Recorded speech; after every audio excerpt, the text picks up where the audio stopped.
হ্যাঁ আপা, আসসালামু আলাইকুম আপা। জি আপা, হ্যাঁ আপা আমি সাদ্দাম বলতেছি আপা। জি হ্যাঁ, পঞ্চগড়ে, হ্যাঁ বর্ডারে আপা।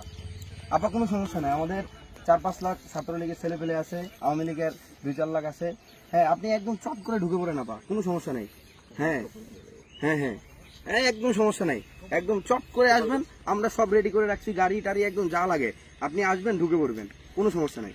হ্যাঁ আপা, জি আপা, হ্যাঁ গোপালগঞ্জ, গোপালগঞ্জে, হ্যাঁ একদম গোপালগঞ্জে যাওয়ার ব্যবস্থা করতেছি আপা, কোনো সমস্যা নাই। সমন্বয় চলে আসতেছে আপা, একদম কেন্দ্রীয় সমন্বয়, সার্বিক হাসনা ধরে সবাই চলে আসছে আপা। আপা আপনি চট করে চলে যান, হ্যাঁ আপনি যেরকম চট করে আসছিলেন ওইভাবে চট করে চলে যান আপা। আপা একদম চট করে চলে যান, আর এক সেকেন্ডে থাকবেন না আপা।